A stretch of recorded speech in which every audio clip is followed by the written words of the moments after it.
Right now we're here real time with the crazy boxing schedule I have. 30 seconds left in the 12th round of Matthysse versus Provodnikov. Honestly, tape coming off of Matthisse's glove again. Benji Esteves not going to stop the action here. 15 seconds to go. Provodnikov seems to be winning the round by only a very narrow margin.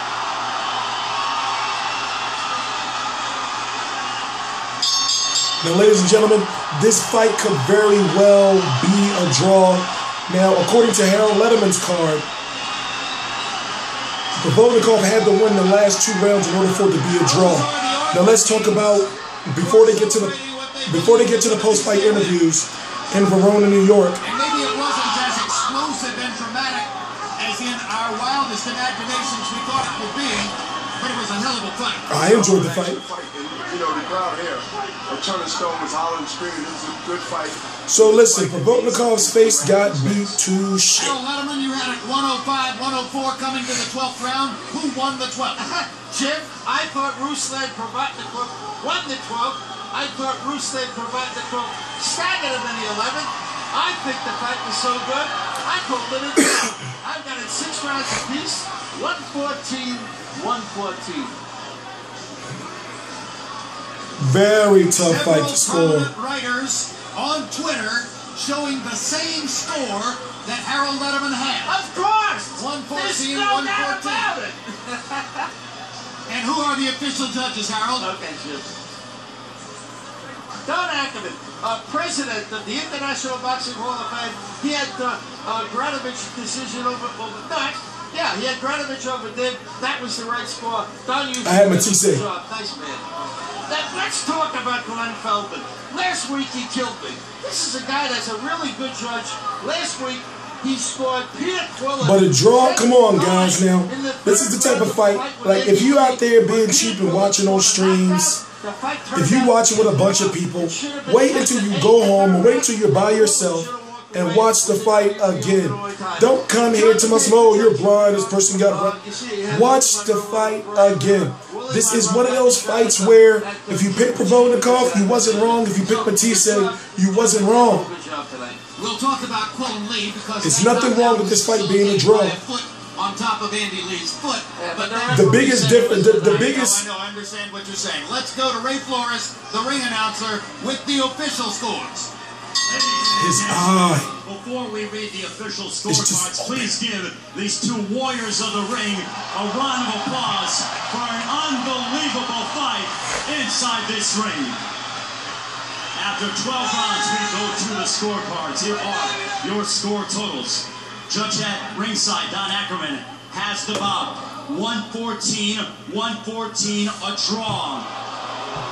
Overruled by judges Glenn Feldman and John McKay, who have the bout. 115, 113 for your winner by majority decision, Lucas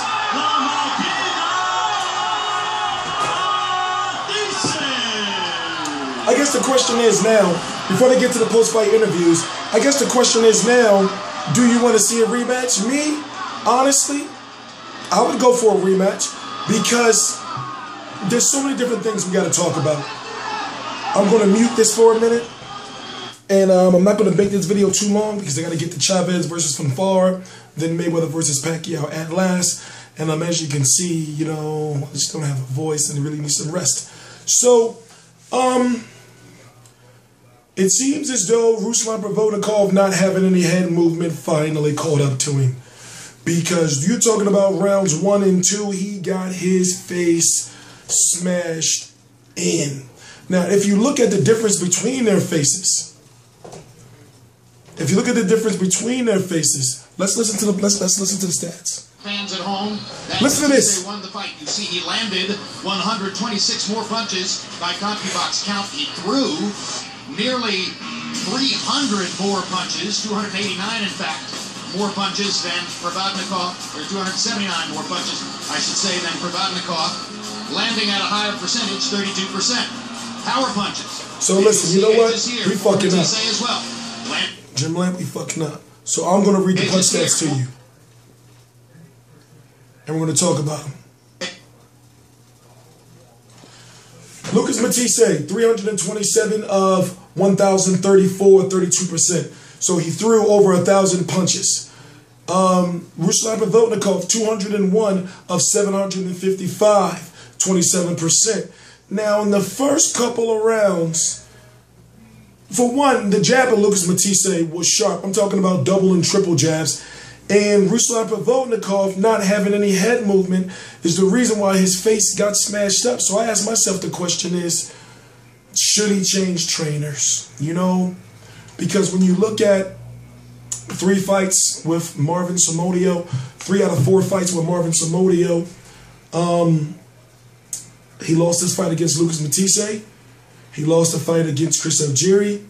He lost a fight against Timothy Bradley. So even though he's had these big warrior controversial defeats, because even though Timothy Bradley won, in my opinion, still, that fight with Timothy Bradley made Ruslan who he is today. Remember, you go back to the Mauricio Herrera, and you know that was a long time ago. You look at Chris Algieri, and then you look at Lucas Matthysse, you're thinking, well, I understand that he has to be with Pacquiao, meaning Freddie Roach, but at the same time, is it fair to Ruslan Provodnikov? Now, he says he's comfortable with Marvin Somodio. Marvin Somodio is actually a good dude, but at the same time, he needs primary help. He needs his primary trainer in his corner. Let's go to the next numbers. And Provodnikov landing at a higher percentage, 32%. Power punches. And you'll see edges here for Matthysse as well. Landing 38 more, throwing 152 fewer, landing at a much higher percentage. Let me just see, because he's fucking up again. 194 landed for Matthysse, 156 landed for Provodnikov. 409 thrown for Matthysse, 561 thrown from Provodnikov as far as power punches are concerned. 47% for Lucas Matthysse, 28% for Ruslan Provodnikov. Has very short hands, and Ruslan Provodnikov has proven to be only effective on the inside. He doesn't have a jab, an establishing jab to work his way on the inside. So therefore, you'll see him throwing a lot of punches where his most effective punches during this fight was when he was lunging. You know, like lunging in, having to throw himself into the punches because of his reach. He's got like kangaroo arms. Power punches. Now let's listen to the jabs. I haven't heard the jabs yet, but I'm sure the jabs is crazy. And Punch Zone will show us where's the jabs, some of the geographic evidence of where the punches landed during the fight. You can see that Matthysse landed. Let me fast forward. I want to know how many jabs were thrown. Of course I can do the math. Let's listen to the post-fight interview, then I got to go watch another fight. Let's start with Lucas. We were told that late in the fight, your trainer, Luis Ferreira, suggested to you you were winning by a wide margin. So, in light of that, are you surprised that the scores were as close as they were? No escuché, la verdad, los puntos. La verdad que no escuché. No, really, I didn't hear what the points were. I just didn't hear it. Well, it was a close fight as the judges saw it at the end, and this despite the fact that you hammered Provodnikov in the first couple of rounds. At the end of round 2, with Provodnikov bleeding badly over his left eye, and after all the shots you had landed, did you have it in your head that you were going to knock him out?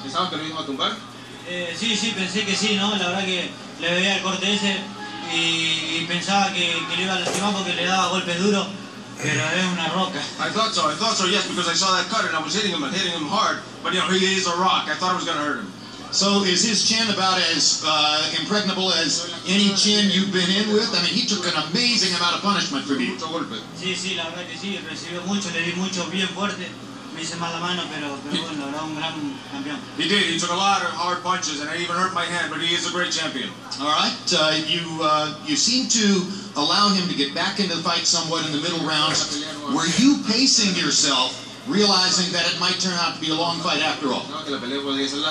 Sí, salí a laburar, ¿no? La verdad que es un boxeador que tengo que moverme. En los primeros rounds me moví bien, pero después, bueno, me fue cansando un poco las piernas. por eso me fui quedando. You know, I came to work, and you know, he's a boxer, and that makes me and requires me to move. You know, and I started working, and I started moving my legs, and it started working for me. We know that you hurt him because we saw that from some of the shots you landed in the first couple of rounds. You buckled his knees a couple of times and obviously did a lot of damage on his face. Did he manage to hurt you with any of his big shots down the stretch? Sí. En algunos golpes sí, sentí la mano. En el 11 sentí una mano igual por acá. Que me tuvo ahí, pero bien, me pude recuperar, siempre estaba consciente. Yes, for sure. You know, in the 11th round, he hit me to the side of the head, and I definitely felt that shot. And, you know, I got a little bit weak, but I always had to be very conscious of what I had in hand. What do you have in mind now after this tremendous win? Are you focused on a rematch with Danny Garcia, or will you take any great fight you can get in a 140-pound division? Me gustaría una gran pelea, ¿no? Si tengo la posibilidad, sé que soy uno de los mejores 140, ganando esta pelea, me gustaría tener, ser el próximo ganador de Mayweather Pacquiao.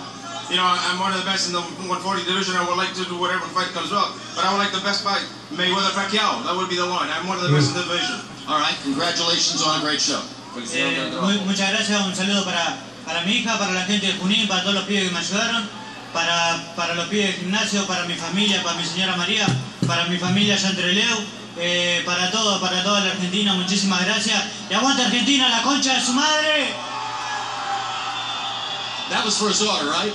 For all of Argentina, for his family, for his wife, for his daughter, for everyone that helped him in the chamber, all of his crew, everyone that helped him.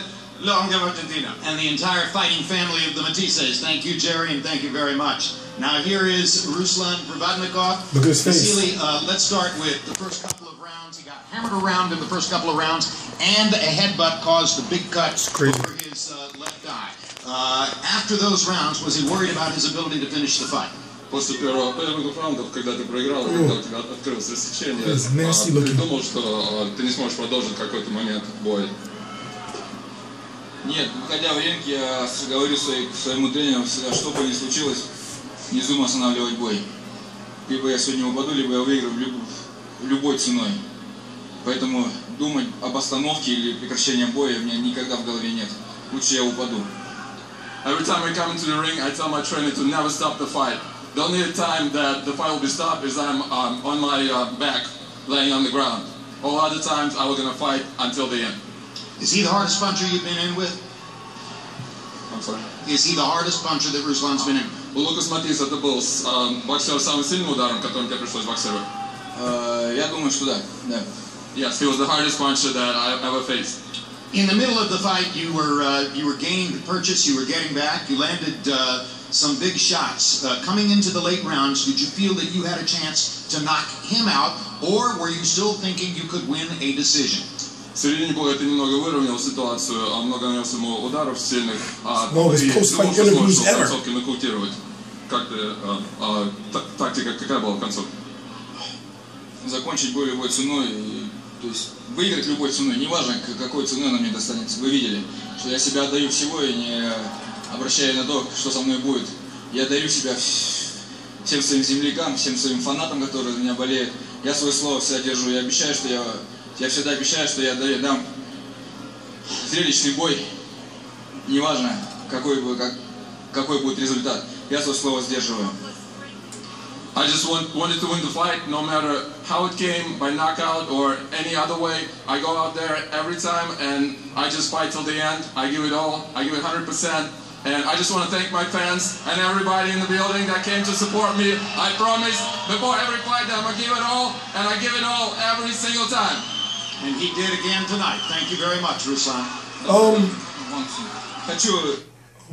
Хочу поблагодарить и извиниться перед всей своей родиной, перед Россией, перед своими земляками, перед Югрой, перед своим народом, что сегодня проиграл. Извините, чуть-чуть не повезло все. I would like to apologize to my fans, to all the people in Russia, to all the people in my hometown, in my region that I lost today. I feel so bad about it. I just want to apologize. Tell him he owes nobody any apology. Ты не должен ни перед кем оправдываться, ни перед кем. Thank you. All right. Now I know people are going to say, you know, Ruslan's a bum and all that. Like, listen, we got the fight that we wanted, and he put on a warrior performance, as they call it. And you got to understand, Ruslan Provodnikov, he's not from a town, he's not from a city, he's from a tribe. Now, I know, it's a tribe, it's not, but what I'm saying is, people of a culture like that, a guy like Ruslan Provodnikov won't quit, and he's right, won't allow the fight to be stopped. Growing up the way that he has in harsh environments, having to hunt for your own food and things like that, it's a guy like that won't quit. So when you see, like what happened with his eye and everything like that, and the fact that he does give his best of his abilities, head movement, what we talked about in the past, head movement, and he faced a puncher. You heard him admit that this was the hardest puncher he's ever faced, and guess what happened? He got his face smashed in. So, it wasn't until later on in the fight where he started turning up the aggression and not just following Matthysse around and allowing Matthysse to triple jab him and all that. But I said what I had to say about it. Now he's lost 3 of his last 4, and then it was the Castillo that was, no, excuse me, he lost 3 of his last 5. So, something's got to change. Something's got to change, period. So, should there be a rematch? I don't know. I'm T-Street Controversy with RealCombatMedia.com. This is T-Street Controversy Live.